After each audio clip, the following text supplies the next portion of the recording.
Thank you. तुम्हाला देऊ पुन्हा? नाही नाही.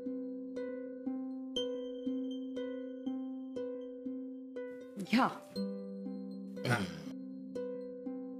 तो अर्धाच आहे ना तो? काय रे? हे बघ बघ बघ.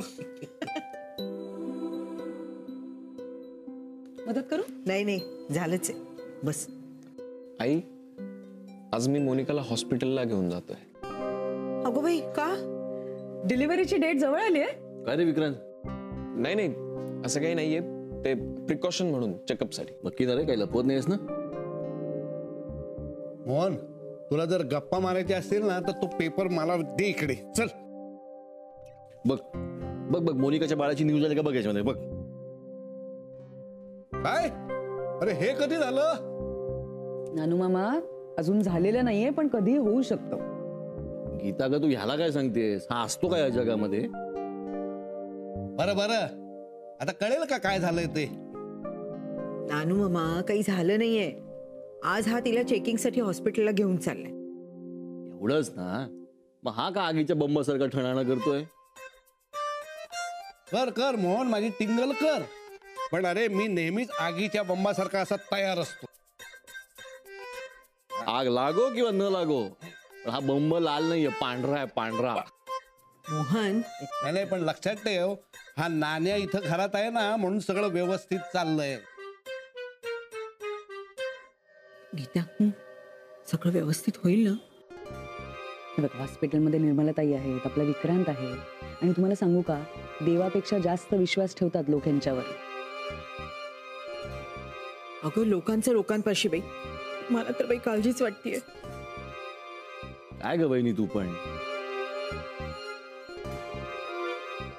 आलोच मी. कुठे निघालास?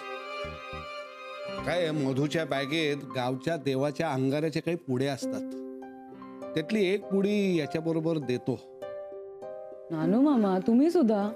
अगं त्याचा आशीर्वाद हवाच बाई.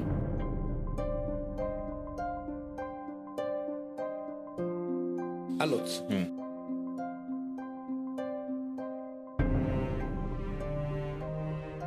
मला नानू मामा खूपच शूर वाटले होते. नानू मामाच्या शौर्याच्या तलवारीला मंत्र, स्तोत्र आणि जपाची किती धार आहे ना, हे मला विचारा. तुमचं चालू द्या, मी आवरतो माझं.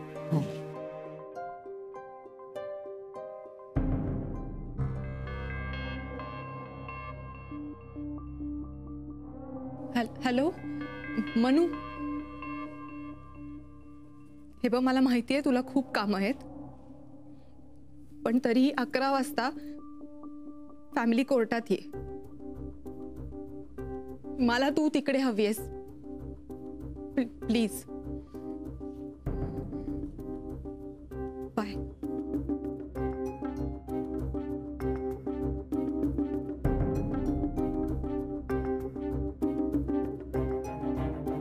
विक्रांत,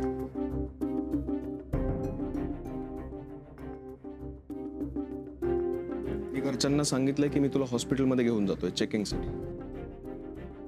ओके, पण आज खरंच आपण? हो, आपण कोर्टात जातोय आणि आता 8 वाजून गेलेत, उशीर होतोय, पटपटावर. Okay Vikrant,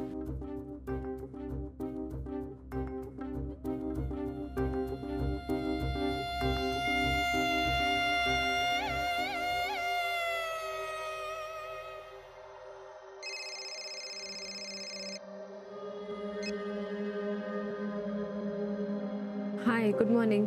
very good morning. काय आज प्लॅन? प्लॅन? कसला प्लॅन? दिवसभराचा, आपल्याला केव्हा भेटता येईल याचा. आज मला बरीच कामं आहेत. काम मला पण आहे, पण भेटायला आज कठीण दिसतंय. का? एक केस आहे.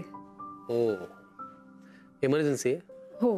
ठीक आहे, मग त्यातनं फ्री झाल्यानंतर संध्याकाळी. ऍक्च्युली मला माहित नाही मी कधी फ्री होईन. मानसी, याला काय अर्थ आहे? सलील, मेडिकल प्रोफेशन असंच असतं.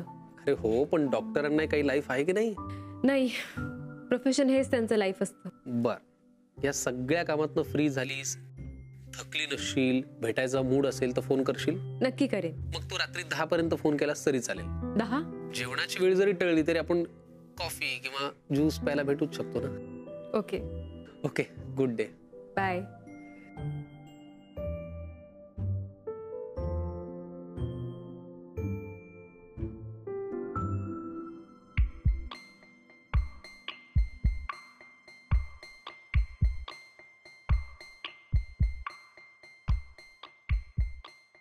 बोला मॅडम.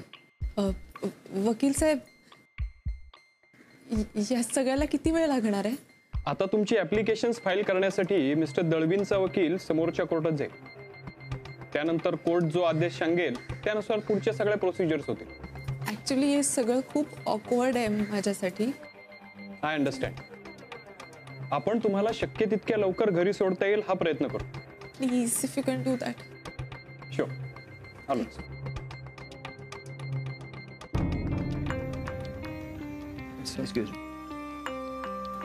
प्लीज तुम्ही कोर्टाला रिक्वेस्ट करता का? नाही म्हणजे त्यांची कंडिशन थोडीशी क्रिटिकल आहे म्हणून. हो हो, मी फाईल आज पाठवलेलीच आहे. केस पुकारली की लगेचच. नाही, तीच फाईल लवकर पुकारली जाईल हे पाहता का? नक्की नक्की. Thank you sir. Thank you sir.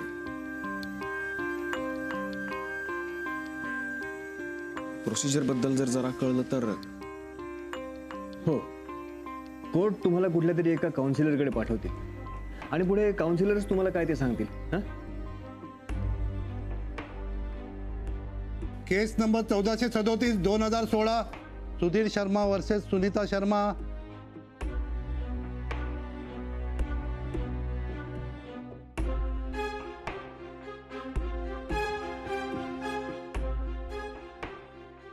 केस नंबर 332/2016 विक्रांत दळवी वर्सेस मोनिका दळवी.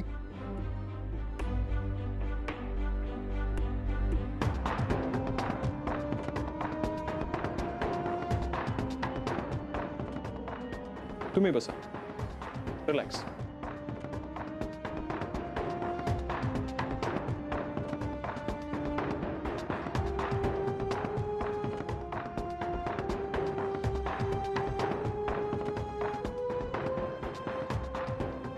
म्हणून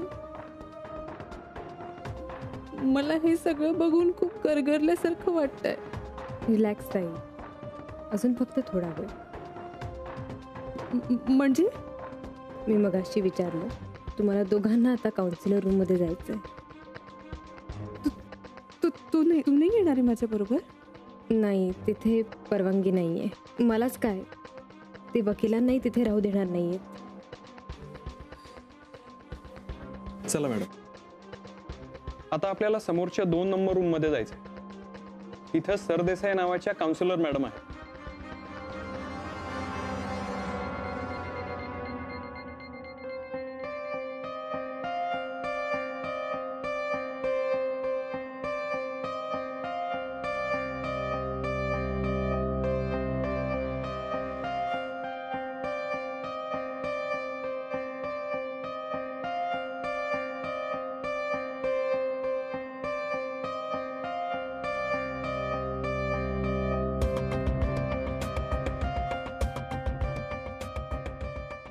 मिस्टर दळवींचे वकील कोण आहेत?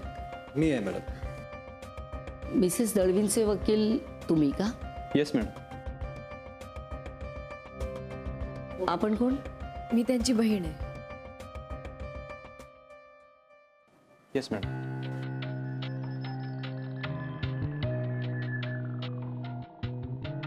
मॅडम, एक रिक्वेस्ट होती. तुम्ही माझ्या बहिणीला इकडे थांबू दिलं तर प्लीज. तुमची कंडिशन पाहता मी त्यांना इथे थांबायची परमिशन देते. थँक्यू. तुमच्यामध्ये सेटलमेंट व्हावी म्हणून कोर्टाने तुम्हाला माझ्याकडे पाठवलंय. आजपर्यंत मी ते काम अतिशय प्रामाणिकपणे केलंय आणि आजही करेन. जगामध्ये कुठल्याही देशामध्ये नवरा बायकोंना त्यांच्या मनाविरुद्ध एकत्र राहण्याकरता सक्ती करणारा कायदा नाहीये. तुम्ही आपापसातले मतभेद मिटवावेत, लग्नासारख्या पवित्र बंधनाचा आदर करावा म्हणून हा प्रयत्न. तुम्ही बसलात तरी चालेल. हा, थँक्यू.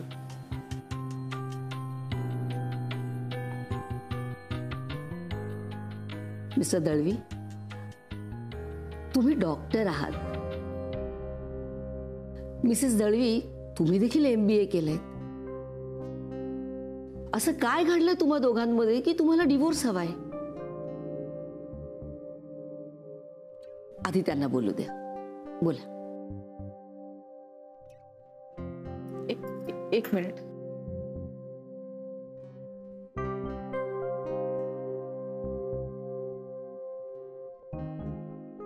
सॉरी.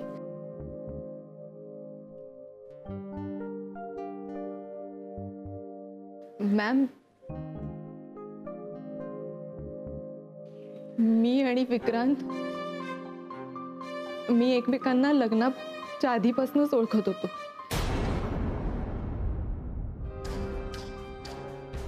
एक दिवस आम्ही दोघं पार्टीला गेलो होतो आणि पार्टीनंतर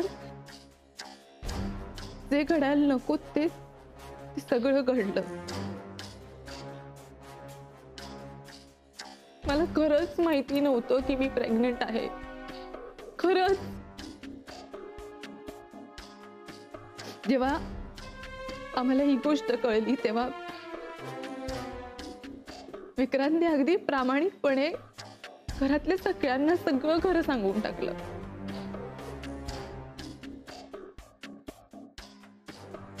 घरातले रागवले होते,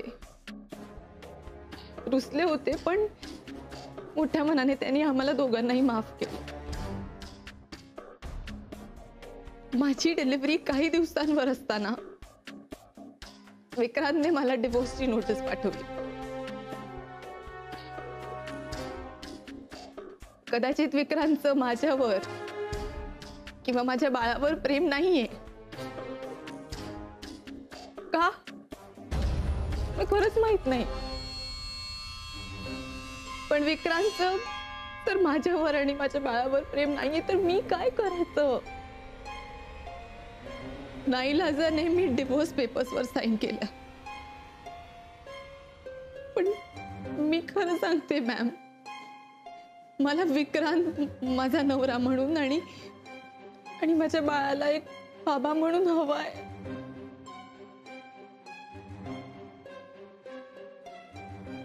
खरंच प्लीज मी तुम्हाला रिक्वेस्ट करते, प्लीज प्लीज तुम्ही त्याला समजवा की मला आणि माझ्या बाळाला त्यांनी स्वीकारावं. मी हात जोडते तुमच्या समोर, प्लीज प्लीज त्यांनी मला आणि माझ्या बाळाला एक्सेप्ट करावं.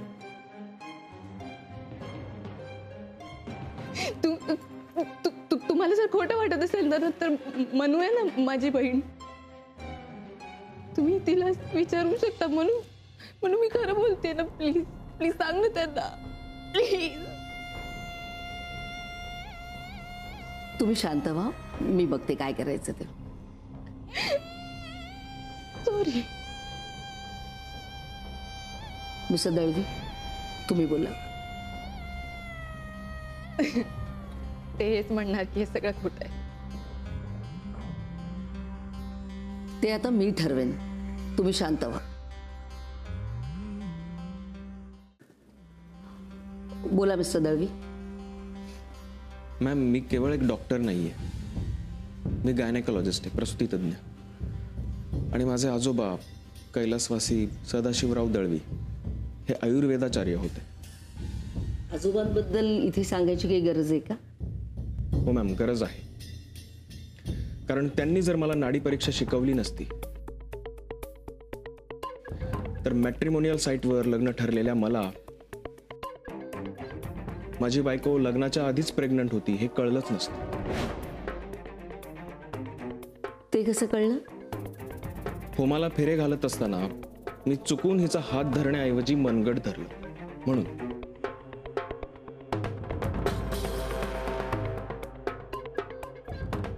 पण लहानपणीच अपघातात आईबाबांना गमावलेल्या हिची आणि म्हाताऱ्या आजी आजोबांची अब्रू धुळीस मिळू नये म्हणून आणि केवळ म्हणून मी शांत राहील.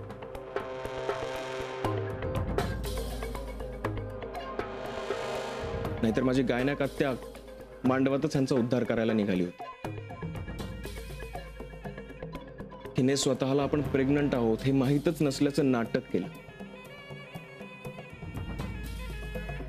सायकल अनियमित असल्याचा गैरफायदा घेऊन तिने हे नाटक केलं.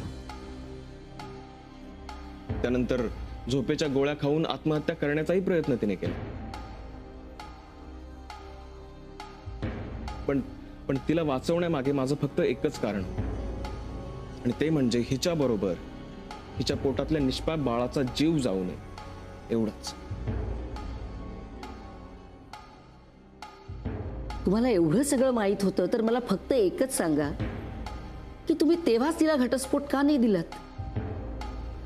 मॅम, मी तेव्हाच जर हिला घराबाहेर काढलं असतं तर हिच्याकडे आत्महत्या करण्यावाचून काहीच पर्याय नव्हता. कारण ही आजी आजोबांकडे परत जाऊच शकत नव्हती. ते ह्या धक्क्यानेच गेले असते. आणि मॅम, मी डॉक्टर असल्याने माझ्या या हातांनी शेकडो मुलांना जन्म दिलाय. त्यामुळे एका मुलाच्या मृत्यूचा साक्षीदार मी होऊ शकत नाही. मी जर त्या बाळाला वाचवलं नसतं तर मी त्या बाळाचा खुनीच ठरलो असतो ना. मग तिने ऑफिसमधल्या एका पार्टीत प्रमाणाबाहेर दारू प्यायलेली असताना कुणीतरी तिचा गैरफायदा घेतला असावा, असा वेगळाच पवित्रा घेतला. बरं, डिलिव्हरी नंतर हिने जगात कुठेही जावं, माझी काहीच हरकत नव्हती. हे मी ठरवलं होतं आणि तिलाही सांगितलं होतं. पण तिने अबॉर्शन करावं म्हणून माझे आणि माझ्या आत्याचे पाय धरले. कारण हिची जरी इच्छा असली तरी तेव्हा अबॉर्शनची वेळ निघून गेलेली होती. बाळाच्या जीवाबरोबरच हिच्याही जीवाला धोका निर्माण झाला होता. मग आम्ही नकार दिला म्हणून हिने दुसऱ्या गायनाकडे ट्राय केलं, पण त्यांनी सुद्धा नकार दिला. आणि मग मूल पडावं म्हणून ही काहीतरी अघोरी करेल या भीतीने मी हिच्याशी एक करार केला. मी जन्मानंतर या बाळाचा पूर्णपणे सांभाळ करीन. मी त्याची पूर्ण जबाबदारी घेईन आणि त्या बदल्यात हवा तितका पैसा तिला मिळेल. फक्त पोटातल्या गर्भाला इजा होईल असं काहीही तिने करू नये, एवढं वचन मी तिच्याकडनं घेतलं. पण जेव्हा आमच्या घरच्या मंडळींना हिच्या प्रेग्नन्सीचे महिने आणि आमच्या लग्नाची तारीख याचा हिशोब जुळेना, तेव्हा हिने परस्पर हे मूल आमचंच आहे अशी थाप मारली. आमच्या घरच्यांचा राग पत्करून मी ते सुद्धा मान्य केलं. पण 1.5 महिन्यांपूर्वी हिच्या डोहाळ जेवणाच्या दिवशी आमच्या लग्नाच्या आदल्या रात्रीच अमेरिकेला गेलेली हिची मैत्रीण अचानक आली आणि त्यांच्या बोलण्यातून मला कळलं की ही लग्नाआधीच प्रेग्नंट आहे हे हिलाच नाही तर हिच्या मैत्रिणीला सुद्धा माहित होतं. ते तुम्हाला कसं कळलं? मॅम, मी ह्यांचं संभाषण स्वतःच्या कानांनी ऐकलं. आमच्या घरामध्ये खोटं बोलणं हे खुनाच्या इतकंच मोठं पाप समजलं जातं. आणि हे पाप मी एकदा नाही अनेकदा केले, कारण हिचं पाप लपाव. पण हिनं माझी भयंकर फसवणूक केली आहे मॅम. आणि त्यामुळे घरचे मला जी शिक्षा देतील ती भोगायची ठरवून मी हिला डिवोर्सची नोटीस पाठवली. मॅम, ही जे सांगते ते धादांत खोटं आहे. आणि याला माझी गायनाक आत्या आणि इतकंच नाही, डॉक्टर असलेली हिची सख्खी बहीण सुद्धा साक्ष आहे.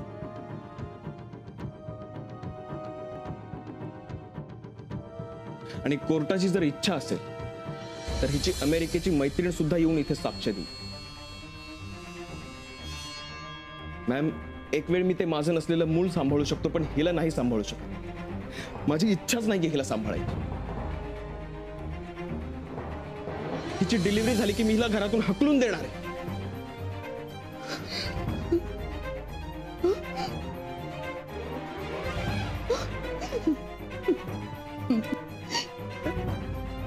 मॅडम, मी या